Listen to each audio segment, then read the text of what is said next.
السلام عليكم ورحمة الله وبركاته. ازيكم يا اصحابي؟ رجعنا في فيديو جديد، والنهارده هنتكلم وهبدأ بيها طبعا عن انواع الصخور. وطبعا الاول انواع الصخور هي ايه؟ لو هنبدأ ما قبل التاريخ في الصخور وعلاقتها بتوليد الحرارة. ده طبعا موضوع مهم في الجيولوجيا، وطبعا العلماء اتكلموا كلام كتير جدا وعندهم ابحاث كبيرة عن انواع الصخور ودورها في توليد الحرارة. يلا خلينا نفهم اكتر عن الانواع دي واسماء العلماء اللي اشتغلوا في المجال ده. عندنا رقم واحد الصخور النارية.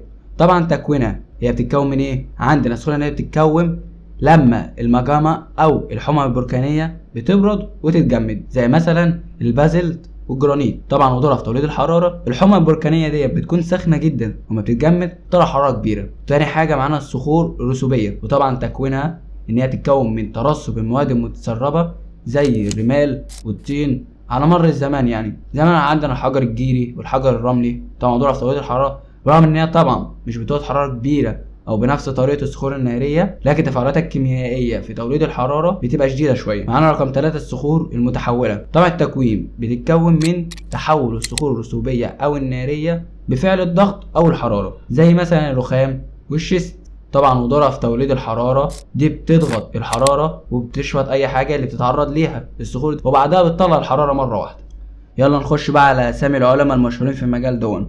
اول واحد جيمس ووتون. العالم ده اسكتلندي اللي بيعتبر ابو الجيولوجيا الحديثه. وطبعا هتسالني امه فين؟ لا والله هو في اب بس. طبعا ده اقترح ان الارض بتتغير باستمرار عن طريق عمليات طبيعيه. معانا رقم 2 شارلز لاين، عالم جيولوجيا انجليزي، وسع مفهوم الزمن الجيولوجي وافترض ان العمليات الجيولوجيه دي بطيئه وثابته في نفس الوقت. طبعا معانا رقم 3 ألفريد فيجنر. العالم ده ألماني اللي اقترح نظرية الانجراف القاري. طبعا قال إن القارات كانت كتلة واحدة انفصلت بمرور الزمن. طبعا هنشوف دلوقتي العلاقة في علم النفس بالموضوع ده كله. طبعا يا جدعان ما تقوليش إن علم النفس ده جنون ومش عارف إيه، لا ده دراسة وكله مهم. اللي بيخلي إن دراسة الصخور وتوليد الحرارة موضوع مهم هو ازاي ان الانسان بيحاول يفهم طبيعة الارض وتأثيراتها على حياته. ودراسة الصخور بتمثل رحلة لاستكشاف المجهول وفهم العالم من حوالينا، وده بيحفز الفضول والرغبة في التعلم. وده طبعا جزء كبير من علم النفس الانساني. الانسان بطبيعته بيدور دايما على المعرفة وفهم البيئة اللي هو عايش فيها، وده بيأثر بشكل كبير على تطوره النفسي والاجتماعي. خلي بالكم محدش يجري على طول ورا الفضول انه ممكن يقتل صاحبه.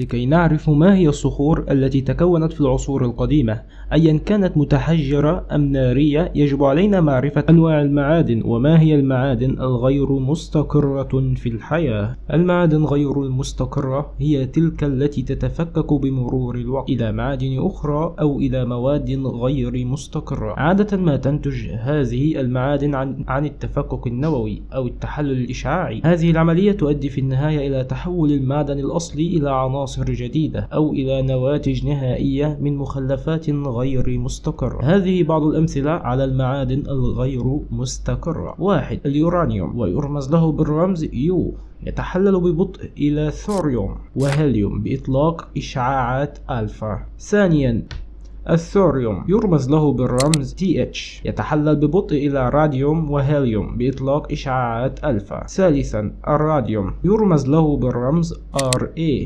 يتحلل ببطء إلى رادون وهيليوم بإطلاق إشعاعات ألفا. رابعا البوتاسيوم، يرمز له بالرمز K، يتحلل إلى كالسيوم بإطلاق إشعاع بيتا. ومع ذلك فإن هذه المعادن تتحلل بسبب التحلل الإشعاعي الذي ينتج عنه نظائر نووية جديدة أو نواتج نهائية مختلفة عن المعدن الأصلي. هذه العملية تؤدي في النهاية إلى تحول المعدن الأصلي إلى عناصر جديدة أو إلى نواتج نهائية من مخلفات غير مستقرة. وبعد ما عرفنا أنواع المعادن الغير مستقرة، عايزين نعرف مع بعض إزاي نولد الطاقة في العصر الحديث. أول نوع من الطاقات الطاقة الشمسية. لها نوع الطاقة الشمسية بتحول من الضوء مباشرة لكهرباء باستخدام خلايا شمسية مصنوعة من السيليكون.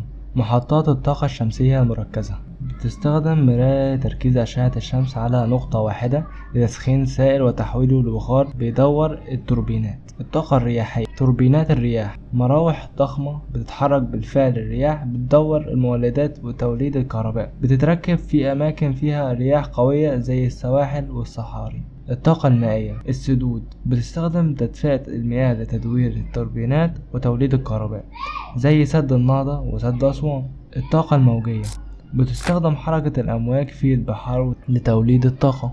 الطاقة النووية، المفاعلات النووية بتستخدم أنشطة الذرات زي اليورانيوم لتوليد حرارة اللي بتستخدم تسخين المياه وتوليد بخار يدور التوربينات. الطاقة الجيوحرارية، المحطات الجيوحرارية بتستغل حرارة باطن الأرض لتسخين المياه وتوليد بخار اللي بيدور التوربينات. من أمثلة وأسماء العلماء: إيلون ماسك، رائد أعمال أمريكي. طبعا أنت هتقولي مال إيلون ماسك في العلماء والكلام ده؟ هقولك طبعا هو مش عالم، بس هو اللي ساهم في إن هو يقدر يطور نظام الطاقة الشمسية في العصر الحديث. ساهم في تطوير الألواح الشمسية من خلال شركة سولار سيتي وتحسين بطاريات تخزين الطاقة. تاني واحد ريتشارد فينمان، عالم فيزياء أمريكي قدم إسهامات مهمة في الفيزياء النظرية اللي بتدعم تكنولوجيا الطاقة النووية. ثالثا أماندا بيرشار، عالمة بريطانية ليها أبحاث مهمة في تطوير خلايا الشمسية أكثر كفاءة وأقل تكلفة. رابعا هنريك دان، من الرواد في تكنولوجيا توربينات الرياح، ليه مساهمة كبيرة في تحسين وتصميم وأداء التوربينات.